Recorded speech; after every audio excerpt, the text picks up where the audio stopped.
Introdução ao exercício de análise da forma arquitetônica, parte 2. Nessa parte da aula, eu vou apresentar a terceira categoria de análise, estrutura resistente. A estrutura resistente de um edifício é o seu esqueleto, aquele sistema sem o qual o edifício não fica em pé, não fica estável. Fazem parte da estrutura resistente as fundações, que não aparecem aqui na imagem e que não vão fazer parte da nossa análise, mas que são elementos construtivos muito importantes, pois impedem que o edifício afunde no solo. Também fazem parte as paredes apoiadas diretamente sobre as fundações e, nesse caso, os pilares, que descarregam o peso de todo o edifício sobre as fundações. Esses são os elementos portantes que sustentam as vigas, os pavimentos e a cobertura. É importante salientar que a análise da estrutura que vai ser feita aqui no nosso exercício não corresponde a uma análise do sistema estrutural tal qual a engenharia faz. Não nos interessa saber em detalhe as cargas, os esforços, porque não é o nosso objetivo. Aqui interessa para a gente entender a configuração formal da estrutura. Como é que os elementos se relacionam entre si? Que proporção tem uma viga? Qual é o número de apoios? Eles se configuram como um plano ou como uma série de elementos verticais, como pilares? Como que se configura um pavimento? É uma laje contínua ou é uma sequência de barrotes de madeira apoiando um plano fino? Entender a configuração formal plástica da estrutura é uma parte fundamental do nosso propósito. Além disso, interessa para a gente entender como a estrutura se relaciona com as outras partes do edifício, com os outros sistemas. Como o sistema de organização da forma guia o posicionamento dos elementos da estrutura. Os pilares ou paredes, que relação eles têm com a casca externa do edifício? Eles estão afastados desse limite exterior, recuados ou então avançados, ou eles são coincidentes com as paredes externas? Que a compartimentação espacial, de alguma maneira, a estrutura resistente ajuda a organizar essa compartimentação? E a estrutura tem presença na organização plástica do edifício? Os princípios estruturantes da forma ajudam também a tomar decisões em relação ao posicionamento de pilares e vigas, a sua proporção? Então a gente vai ver aqui a estrutura do ponto de vista da sua arquitetura. Como que ela participa na configuração do edifício como um todo. Bem, dito isso, é preciso entender que, ao tratar dos elementos do sistema estrutural, a gente vai precisar, sim, entender mais ou menos como eles atuam no desempenho físico dessa estrutura, né? Quem recebe carga, quem sustenta quem. Isso é fundamental para entender as relações formais entre os elementos, ou seja, a gente não está abrindo mão do entendimento da física da estrutura, só vamos tratar os elementos como elementos arquitetônicos. Bom, eu vou tentar ajudar a gente a decifrar o sistema estrutural de cada projeto a partir de algumas noções que eu entendo que são bem básicas sobre estrutura em arquitetura. Vou começar falando sobre elementos portantes e apresentar essa noção a partir de dois grandes sistemas ou grandes tipos de organização da estrutura portante em edifícios. O primeiro deles é a ideia de parede portante. Se trata de edifícios onde a parede externa, ou as paredes de modo geral, possuem dois papéis. O primeiro é de separar espaço, em especial, no caso das paredes externas, de separar o dentro do fora. Então elas são limites espaciais. Além disso, elas são, como o próprio nome diz, portantes. Elas sustentam a carga dos pavimentos e da cobertura. O sistema da estrutura independente, o próprio nome já diz. Aqui a estrutura é independente dos fechamentos e das divisões espaciais. A estrutura de concreto armado, que está exemplificada aqui num projeto arquetípico do Le Corbusier, que é um sistema estrutural pensado para a produção de casas em série, né? A estrutura nesse tipo de sistema, ela se ergue de maneira totalmente independente das paredes. Paredes ou os fechamentos externos seriam adicionados posteriormente, podendo inclusive não coincidir com os pilares. Também é possível, nesse caso, usar paredes que, não tendo função estrutural, podem ser substituídas por vidro, por exemplo.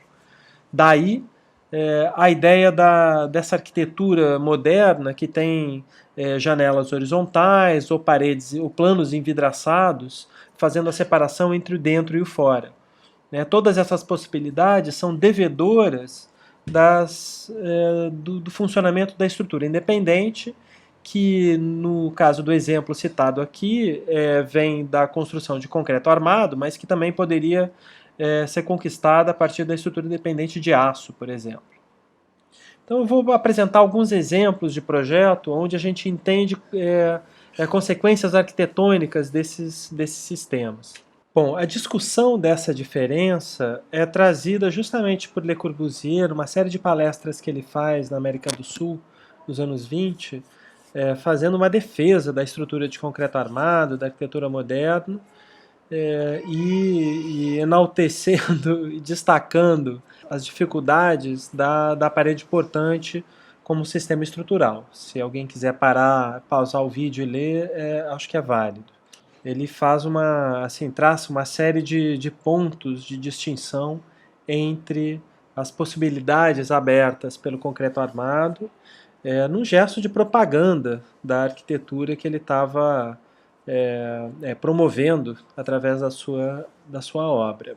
Para que a gente entenda do que se trata, é válido olhar um projeto, um pavilhão do arquiteto alemão Friedrich Schinkel, onde a gente identifica a grande proporção de paredes fechadas em relação às aberturas. As janelas são todas estreitas, os vãos vencidos são sempre muito curtos, mesmo onde você tem uma sequência maior de panos de vidro. No limite exterior você tem que ter colunas a uma distância muito pequena, e por consequência a gente tem um sentido vertical das aberturas. Então essa é mais ou menos assim, em poucas palavras, uma espécie de gramática da arquitetura tradicional pré-moderna, aberturas verticais, mais fechamento do que abertura, e vãos pequenos. E isso, claro, como eu estou dizendo, é consequência de uma necessidade de fazer a parede ter essa dupla função, de separar espaço e sustentar o edifício.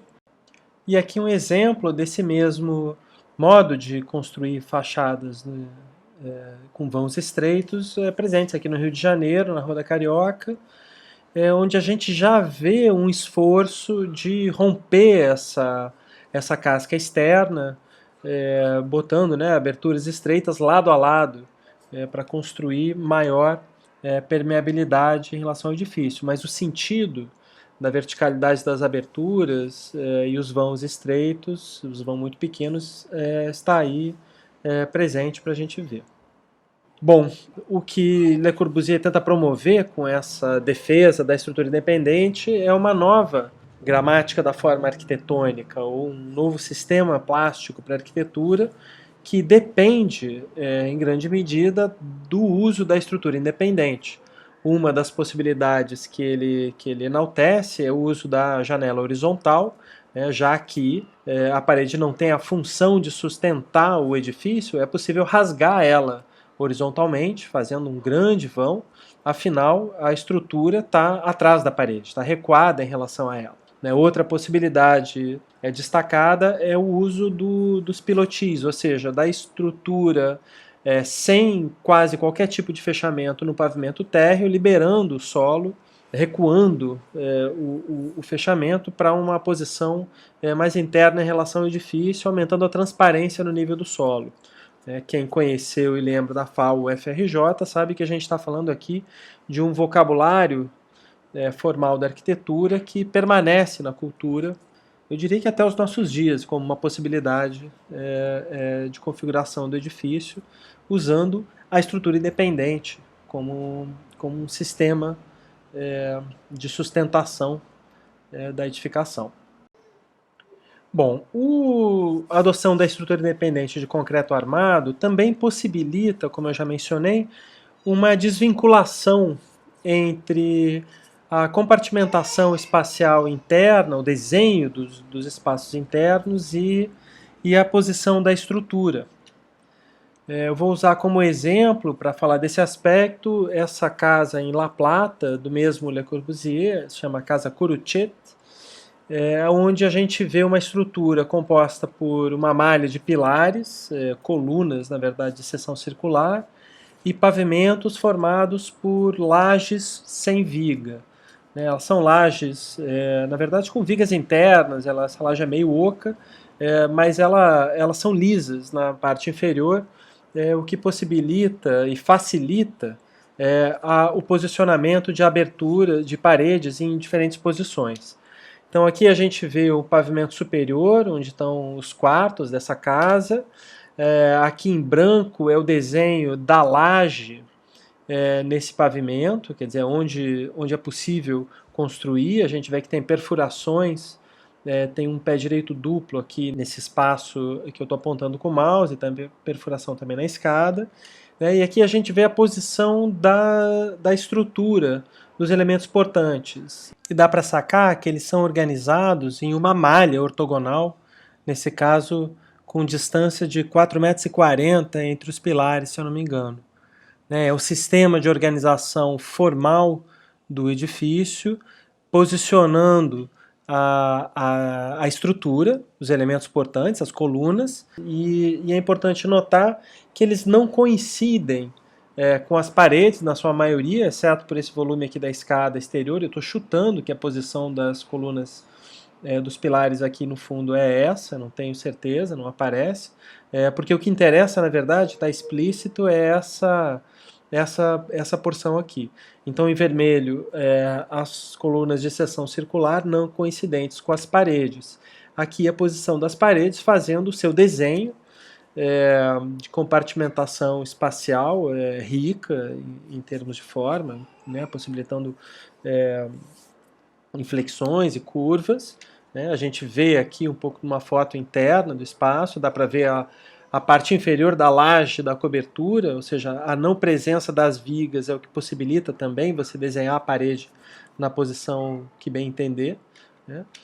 E também aqui a posição de panos envidraçados. Portanto, assim, toda a extremidade de uma das faces do edifício ela é composta por esquadrias e vidro, portanto permitindo a entrada de iluminação abundante. E aqui a gente vê esse espaço, na verdade a gente está vendo um pavimento inferior da sala, onde é possível enxergar o vazio e o pé direito duplo que está nesse buraco aqui. E então a gente consegue entender direitinho aqui a posição da coluna, ela sustentando uma viga na borda, aqui ela já está sustentando parte da laje plana, nesse caso, e o fechamento que separa dentro e fora está aqui no outro plano, um pouco afastado, composto principalmente por vidro e alguns elementos externos de proteção solar.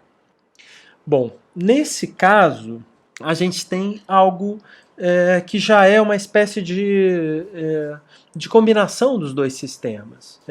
Se trata de um edifício dos anos 50, do mesmo Le Corbusier, em que ele adota paredes portantes, ou seja, trechos de paredes construídas em alvenaria estrutural de tijolo maciço, que sustentam, por sua vez, pavimentos de concreto armado, formado por vigas de concreto armado e abóbodas de tijolo, que permitem, em alguns casos, o vencimento de vãos que não são pequenos. Então você teria a opção aqui de, pelo menos em alguns trechos, ter fechamentos de vidro, ou seja, você poderia afastar esses trechos de parede portante aqui a uma grande distância e fazer um grande fechamento de vidro. Mais ou menos o que se faz nessa fachada, que a gente vê lá ao fundo, com um fechamento que é de marcenaria e vidro, portanto que não é portante. Se trata aqui então de um uso da parede portante com um propósito expressivo. Não se trata, portanto, de ter jogado fora a ideia da parede portante só porque era um sistema anterior, o pré-moderno, ou anterior à estrutura independente. Quer dizer, a parede portante ela faz parte das nossas possibilidades estruturais expressivas, e vocês vão ver que tem alguns edifícios aí analisados que contam com esse modo de pensar a estrutura do edifício como coincidente com os planos de fechamento externos. Uma outra instância desse uso da parede portante como estrutura e elemento expressivo é uma casa da mesma época, 53, se não me engano, Vila Sarabhai, na Índia, onde Le Corbusier adota pavimentos, novamente, de concreto armado e abóbadas de tijolo, sustentados nas fachadas externas aqui por paredes portantes. São paredes paralelas, né, um sistema de organização espacial muito importante, muito relevante, a adoção de paredes paralelas sucessivas, organizando o edifício em faixas. E essas paredes paralelas, feitas em tijolo maciço, são apenas uma parte dos elementos portantes. Existem momentos do projeto em que Le Corbusier substitui essas paredes portantes por pilares de concreto armado.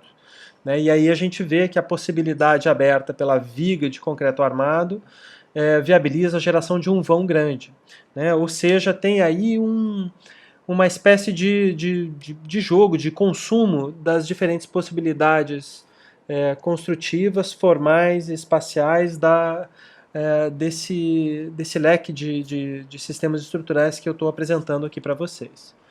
O mesmo arquiteto revisitando aquele sistema de paredes portantes que em algum momento ele atacou.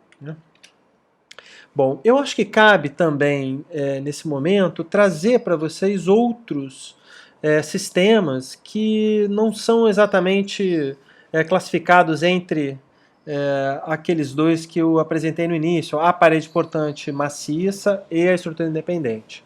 Se trata aqui de um sistema muito comum na arquitetura norte-americana, em inglês é conhecido como balloon frame, mas a gente pode entender ele como paredes que são portantes, mas são construídas não de maneira maciça, mas por elementos lineares verticais, ou seja, montantes finos, que posteriormente vão ser fechados com chapas ou telhas ou painéis externos e internos. É uma maneira tradicional de se construir a partir do aço, do metal ou da madeira, que é o que a gente está vendo aqui. Então eu vou trazer um exemplo contemporâneo desse mesmo tipo de construção, em que a estrutura ela é coincidente com as paredes, mas ela é, de certo modo, mais leve, vazada. Não se trata aqui de paredes totalmente maciças. É importante, vou fazer dois parênteses aqui. Primeiro, mostrar para vocês que há outros elementos da estrutura presentes nessa imagem. A gente vê aqui um embasamento de paredes portantes de alvenaria de bloco de concreto armado. Então, essa parte inferior aqui é uma base que sustenta uma laje de concreto armado. Nesse caso a gente está vendo são duas lajes de concreto armado que fazem uma espécie de plataforma, e aí sim, nessa plataforma é onde vão se apoiar as nossas paredes. Esse sistema que eu estou descrevendo aqui, ele leva o nome de steel frame. O frame, em inglês, diz respeito a quadro, ou grelha. É uma espécie de gaiola de aço em que os elementos estruturais aparecem repetidos e são compostos por elementos finos lineares, nesse caso em aço. Eu vou fazer um segundo parênteses falando sobre esse X aqui que aparece nesse primeiro módulo. A gente vai ver assim que ele está aqui, ele tem uma função de estabilidade. O propósito desse cruzamento é estabelecer o que a gente chama de contraventamento. É uma função de resistir contra o esforço lateral suscitado pela presença do vento e diz respeito a uma possível deformação geométrica que uma estrutura feita apenas de elementos verticais e horizontais pode sofrer, caso receba cargas laterais. Então, se a gente pensar uma forma ortogonal, de ângulos retos, quadrada, nesse caso, composta por elementos verticais e horizontais, se eu estabelecer um esforço lateral nela, ela pode se deformar facilmente, transformando aquele quadrado num paralelogramo, certo? Nenhuma das minhas peças verticais ou horizontais sofreu nenhuma deformação dimensional. Elas todas têm o mesmo tamanho. O que mudou aqui? É o ângulo do vínculo entre essas peças. Então, para impedir esse tipo de deformação, a gente faz insere esse tipo de elemento, né, elementos diagonais que transformam aquela forma quadrada em uma forma composta de triângulos. E o triângulo é uma forma geométrica indeformável. Você só consegue deformar um triângulo se você mudar a dimensão de um dos lados dele. Então, assim, recebendo um esforço lateral, essa mesma forma só vai se deformar se uma dessas peças laterais sofrer uma deformação dimensional. Então aquela diagonal ali ela ficou frouxa, ela diminuiu de tamanho. Então se ela fosse uma peça que resistisse ao esforço de compressão, né, se ela fosse uma peça dura, ela não permitiria a deformação do quadrado num paralelogramo, né? Ela manteria o quadrado na sua forma original, né? Ou então, na outra diagonal, né, você só consegue deformar aquele quadrado se essa peça aqui, diagonal, romper, se ela esticar por um esforço de tração e quebrar. Então, o mais comum é que a gente transforme esse quadrado numa sequência de triângulos, usando travando as duas laterais com elementos que resistam ao esforço de tração. Então, vocês, para conseguir deformar essa forma quadrada, você precisa arrebentar essa tira de metal aqui, ou então essa aqui, né? Então, claro, não é o que acontece. Então a gente vê em diferentes pontos do edifício existe esse contraventamento. Tá? Vocês vão descobrir que tem projetos que são analisados aí no nosso conjunto de casas que contam com esse tipo de estrutura, né, uma estrutura semelhante, análoga ao que eu estou mostrando aqui, e também contam com um contraventamento de vergalhões metálicos de aço. Tá? Bom, o exemplo que eu estou dando é de uma casa no Rio Grande do Sul, em São Francisco de Paula, que é composta por essa estrutura de steel frame, né, e a gente vê aqui nessa sequência de imagens como que ela se monta. Né? Você tem a estrutura ela interna às paredes, que recebem esse fechamento aqui de chapa, né, e que posteriormente recebem telhas e revestimento de bom acabamento externo, e o volume resultante é esse. Tá? Aqui a foto da obra, né, a foto do fechamento exterior, e aqui a parede final. Então, de certo modo, se trata aqui de paredes que são portantes, né, mas elas são compostas por elementos lineares, repetidos, que são afastados entre si. Então, enfim, só para a gente entender que não se trata de as possibilidades dos elementos portantes não estão limitados àquelas categorias que eu descrevi no início. Bem, os pavimentos também fazem parte do sistema estrutural de um edifício. Imagina que você está construindo um chão que não se assenta diretamente sobre o solo natural. É preciso prover elementos de sustentação, apoios, e também meios para que esse chão vença um vão. Afinal, ali embaixo tem pessoas e um espaço vazio. Entender como que esse pavimento se constitui, entender o elemento laje e as vigas que fazem parte da constituição do pavimento é um aspecto importante da análise estrutural. Então, eu trago aqui algumas lajes de concreto armado, certo? Sempre, quando a gente fala de concreto, a gente fala aqui em estrutura, vai falar de concreto armado, ele tem aço envolvido para resistir aos esforços de tração. E trago aqui o desenho de diferentes tipos de pavimentos, ou lajes. O primeiro a gente já viu, é a laje sem vigas, né? A laje plana, vulgarmente chamada, mas na verdade todas aqui são planas, né? O que há de especial nesse caso é que a laje não possui vigas embaixo, né? A gente tem apenas pilares e a laje.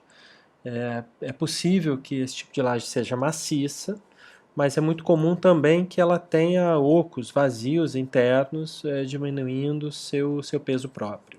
Tá? Não nos interessa aqui, nesse momento, descobrir como ela é construída. Né? Esse é um assunto que está um pouco fora do nosso escopo. Mas a gente já pôde ver ali no exemplo do Le Corbusier do que se trata, né? Uma laje plana sem vigas. Existe também a laje de cogumelo, um tipo um pouco mais antigo, onde você tem uma protuberância ali justamente no ponto onde o pilar, né, a coluna vai encostar na laje, por uma questão de desempenho, de resistência. Então, com isso você talvez consiga vencer um vão um pouco maior e resistir a mais carga. Né? A questão da laje plana, principalmente, mas também da cogumelo, é que o vão tende, que uma laje dessas pode vencer, tende a ser menor do que se você tivesse uma viga. Né? Porque quem vence o vão justamente é aquela espessura estreita da laje. No caso da laje sem vigas, é comum que ela tenha lá 25, 30 centímetros. Né? Então você não vai vencer vãos tão grandes com esse tipo de estrutura. Uma alternativa a isso seria a laje nervurada. A laje nervurada nada mais é do que uma espécie de laje fina apoiada sobre um número muito grande de vigas que formam uma espécie de grelha. A gente vê no exemplo trazido aqui que justamente no ponto onde os pilares chegam, esses vazios contidos nessa placa grossa, que é a laje nervurada, eles são suprimidos, né? Tem um reforço ali maciço de concreto. Então, é uma solução um pouco mais sofisticada para se vencer vãos muito maiores. Então, a gente vê esse tipo de laje em edifícios grandes, edifícios de escritórios, shoppings, vocês já devem ter visto por aí. E, por último, o feijão com arroz da construção civil brasileira, que é a laje com vigas, ou melhor dizendo, uma laje fina, a gente usa 10 centímetros como uma medida de partida, tá? É uma laje fina apoiada sobre vigas. Tá? E essas vigas, por sua vez, se apoiam sobre os pilares. Eu vou discutir um pouco mais essa solução, porque ela permite a gente falar sobre esse elemento da construção dos pavimentos, que são as vigas. Um pavimento composto da seguinte maneira envolve os seguintes elementos: os pilares, que são os elementos portantes desse conjunto, as vigas, que se apoiam sobre os pilares e, por sua vez, sustentam as lajes, e aqui as lajes. A gente vai ver que uma laje ela precisa ser apoiada nas suas bordas, nas suas extremidades. E é daí que vem as vigas. Né? Elas servem para sustentar aquela laje que não vence um vão muito grande. Via de regra, aqui as lajes são finas, como eu já disse, e as vigas é que tem o papel de sustentar boa parte da carga, a carga das lajes e as cargas acidentais que estão subindo nesse pavimento. A gente vai ver também aqui nesse exemplo que podem existir lajes que não se apoiam nos 4 lados. É possível a laje se apoiar apenas em 3 lados também. Um dos projetos que vocês estão analisando tem uma situação semelhante a essa.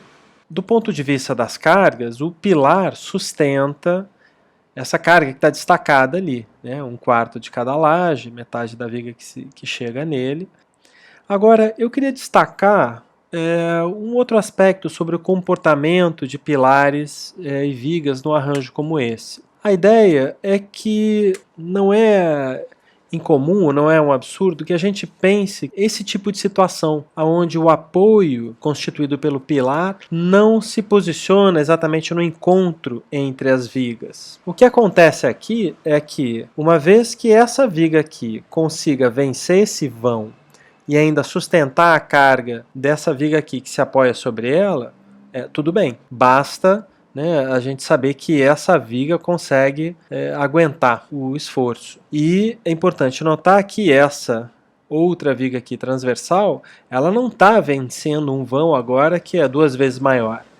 Ela ainda vence o mesmo vão. O que acontece é que ela não está mais apoiada sobre um pilar. Ao contrário, ela está apoiada sobre a viga.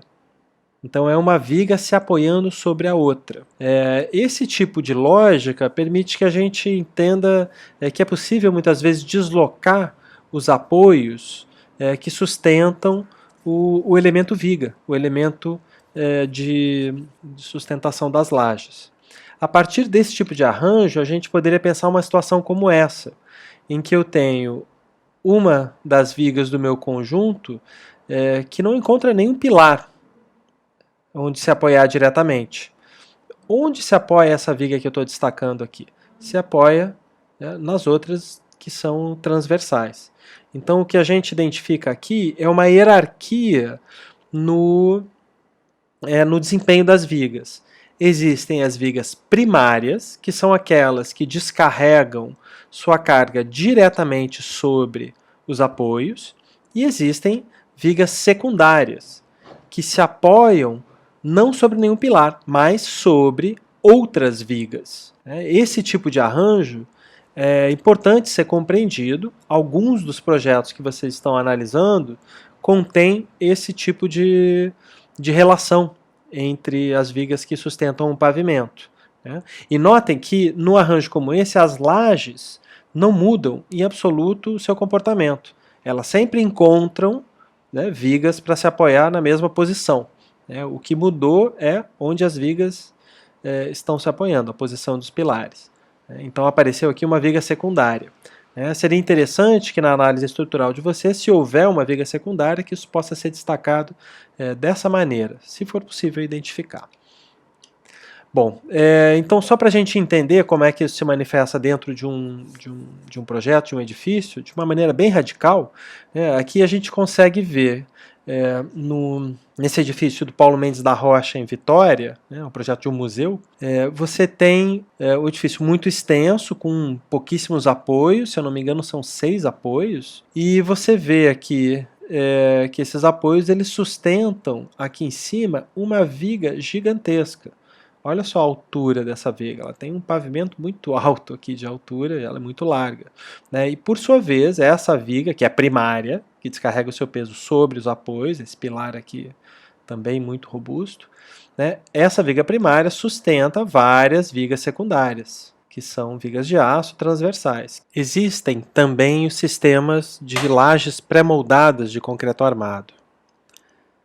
Se trata de elementos que são pré-fabricados fora do canteiro de obra, transportados de caminhão e assentados sobre estruturas que estão lá aguardando. Aqui o apoio é de um lado uma parede portante, de outro vigas que se apoiam por sua vez em pilares. Num sistema como esse, o projeto é pensado como uma espécie de jogo de montar, e a concepção da forma é guiada por um rigoroso sistema de organização modular. Desse modo, não é necessário romper nem cortar nenhuma laje ao chegar na obra. Existem também os pavimentos compostos de elementos mais leves, barrotes de madeira, perfis de aço ou treliças de aço ou madeira, que sustentam planos também mais leves que constituem os pavimentos. Em certo sentido, se trata da mesma lógica das vigas primárias e secundárias, que se apoiam sobre pilares ou paredes e que, por sua vez, sustentam placas ou planos horizontais que fazem os pisos. A diferença aqui é uma questão de proporção. Os elementos lineares tendem a ser mais delgados, mais leves e muito mais próximos entre si.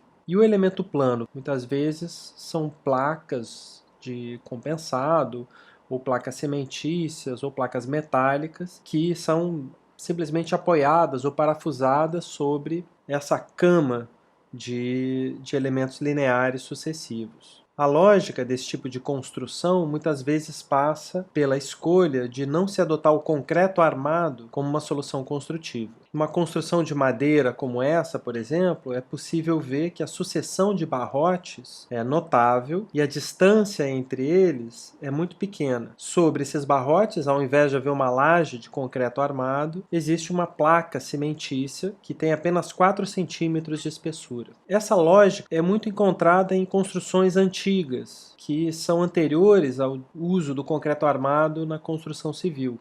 Finalmente, eu vou falar das coberturas também como parte do sistema estrutural do edifício. Existem muitas maneiras de se conceber uma cobertura, mas eu acredito que boa parte delas derivam dessas duas formas. A primeira é o telhado, cobertura inclinada, e a segunda são as lajes planas ou terraços. As lajes planas, como o próprio nome já sugere, podem ser pensadas como uma espécie de repetição dos pavimentos que estão dentro do edifício, transpostos para a cobertura. Desse modo, o teto do edifício se constitui como um pavimento onde se pode transitar, como se fosse um terreno elevado sobre a edificação. O fato dele ser plano coloca uma série de dificuldades. A água que cai sobre essa cobertura tem mais dificuldade de ser escoada. Portanto, é necessário, por um lado, constituir uma impermeabilização, que impeça que o elemento construtivo, seja ele concreto ou madeira, receba a água, e se deve constituir uma maneira de expulsar essa água, seja por um dreno ou através da parede externa lateral. Por essa razão, é comum que as lajes planas ou coberturas planas contem com uma elevação na sua borda, porque assim é possível construir essa espécie de piscina-estanque que vai receber e recolher a água jogando ela para fora. Também é comum que essas bordas elevadas sejam ou uma espessura da laje, que fica um pouco mais grossa, ou as próprias vigas de borda que assumam uma posição invertida, ou seja, a laje apoiada na parte inferior da viga e a viga que sobe, ficando mais alta do que a laje na sua borda. Além disso, é muitas vezes necessário constituir algum tipo de barreira térmica que impede que o sol que bate sobre a cobertura transfira calor para dentro da edificação. Daí esse conjunto de camadas que recobrem a laje de cobertura. A outra maneira de conceber a cobertura que eu quero destacar é a cobertura inclinada ou telhado.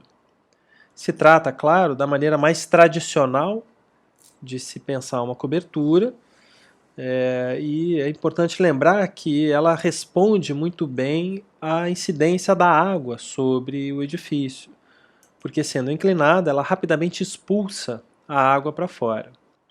É importante entender que o telhado possui toda uma lógica estrutural que é própria. Ele é composto por sucessivas camadas. A camada superior tende a ser a camada das telhas, que são elementos planos e que, via de regra, se apoiam sobre elementos lineares, que são horizontais, portanto, paralelos com a cumieira e com o beiral do edifício. Esses elementos lineares horizontais tendem a ser mais delgados, porque estão na camada de cima, e menos espaçados entre si. Eles se apoiam sobre outros elementos, que são inclinados. Esses elementos inclinados, um pouco mais robustos e um pouco mais espaçados, tendem a se apoiar sobre outros elementos lineares, que podem ser vigas ou paredes. Essas vigas podem se apoiar ainda sobre treliças, elementos que permitam vencer grandes vãos. Essa sucessão de camadas de elementos é importante que seja compreendida porque ela se aplica a telhados com estrutura de madeira, telhas de cerâmica, com uma determinada proporção e dimensão, mas podem se transferir para telhados de grandes extensões, com elementos metálicos, onde o espaçamento entre as peças costuma ser muito maior, e onde a inclinação das telhas também costuma ser diferente. Bem, agora que a gente falou de todos os elementos estruturais, ainda que não tenhamos cobrido todas as possibilidades de análise da estrutura, cabe ir para Ribeirão Preto e analisar o projeto do Ângelo Butti. O arranjo estrutural nesse projeto é um dos aspectos mais distintivos dele. A gente consegue ver nessa perspectiva que os elementos da cobertura têm uma presença visual muito forte. De fato, para entender a estrutura, é importante partir justamente para as vigas de cobertura. Como nós já vimos anteriormente, existem 4 pilares que sustentam esse conjunto de 4 vigas que estão na cobertura. Essas vigas, por sua vez, penduram, suspendem através de vergalhões de aço as lajes do pavimento principal da casa. Essas lajes são lajes planas, sem viga, e provavelmente são lajes maciças, protendidas, portanto, uma realização construtiva que não é trivial. Além disso, cumpre notar que as lajes de cobertura são apoiadas, por sua vez, diretamente nas vigas. Elas estão em posição invertida, ou seja, a laje está alinhada com a posição inferior da viga. Além disso, estão em balanço, se estendendo para a lateral do edifício, para além das vigas longitudinais. Essa é a posição do edifício em corte com os elementos estruturais salientados. A análise que vocês vão realizar também prevê a marcação dos elementos da estrutura na planta. Aqui a gente pode ver em destaque os 4 únicos apoios da casa, tracejadas a posição das vigas na cobertura. São 2 vigas longitudinais e 2 transversais, mas não há vigas secundárias, pois todas as vigas se apoiam diretamente nos pilares. E está marcado também a posição dos tirantes, ou seja, aqueles vergalhões de aço que suspendem a laje do pavimento principal da casa. Além disso, foi marcada a posição da laje, das 2 lajes, ou seja, de cobertura e do pavimento principal, e aquela pequena laje que cobre e marca o acesso principal da casa. Uma representação muito válida é uma perspectiva explodida, ou então uma perspectiva em que se tenham extraído parte dos elementos do edifício, restando apenas aqueles elementos principais do sistema estrutural. Nesse caso, a gente vê os 4 pilares e as 4 vigas, além da pequena laje que está marcando a entrada e o reservatório. Também é possível identificar a posição dos tirantes, 2 deles na posição da cozinha, 2 na fachada principal e outros no bloco de fundos. Nessa outra perspectiva, foi adicionado o conjunto de lajes, cobertura e do pavimento principal. O edifício também foi elevado, o que a gente chama de uma perspectiva explodida, como se tivessem sido cortados os pilares e o edifício tivesse sido erguido, deixando a gente ver os elementos que se apoiam sobre o terreno, que também são elementos estruturais. Nesse caso, se trata de muros de contenção, muros de arrimo, que abrigam aqueles canteiros de terra que já foram mencionados anteriormente. Um fato curioso sobre essa casa, narrado pelo Ângelo Bucci numa palestra que está na internet, pode ser vista no YouTube, diz respeito ao desenvolvimento do projeto estrutural. O calculista comunicou ao arquiteto que havia um problema na diferença de carregamento entre as vigas. A viga da direita, ela no trecho intermediário dela, bem no meio, ela sustenta as 2 lajes que compõem a cozinha. E na viga da esquerda, como há aquela subtração no volume, era menos carregada. E isso podia criar um problema de deformação distinta nas 2 vigas. É muito difícil você prever qual exatamente vai ser a deformação do concreto uma vez aplicadas as cargas. Então, nesse caso, o arquiteto optou por apoiar o reservatório de água sobre a viga menos carregada, de modo a equiparar as cargas entre as 2 vigas, evitando assim que houvesse uma diferença de deformação e que se gerasse uma torção nessas vigas transversais e na laje de cobertura.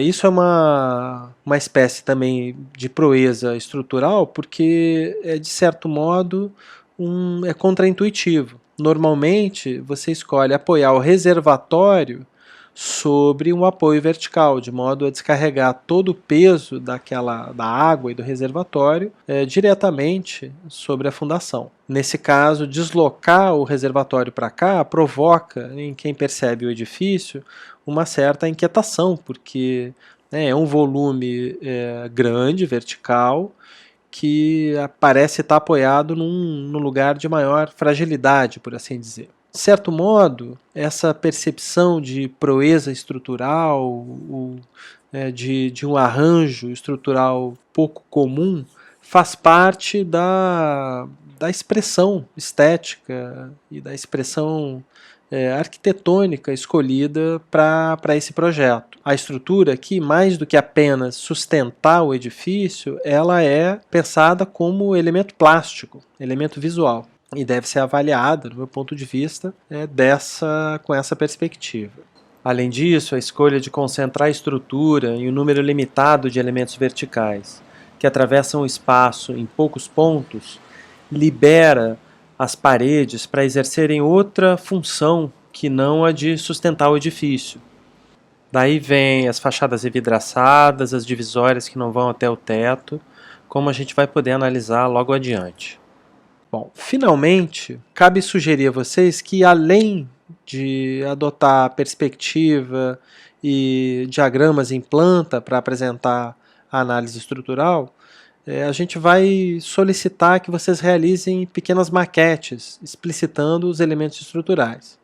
Certamente não será nada tão complexo quanto isso que está sendo mostrado aqui, mas é importante a gente entender que uma maquete como essa tem a capacidade de exibir a relação entre os elementos que compõem aquele arranjo da estrutura.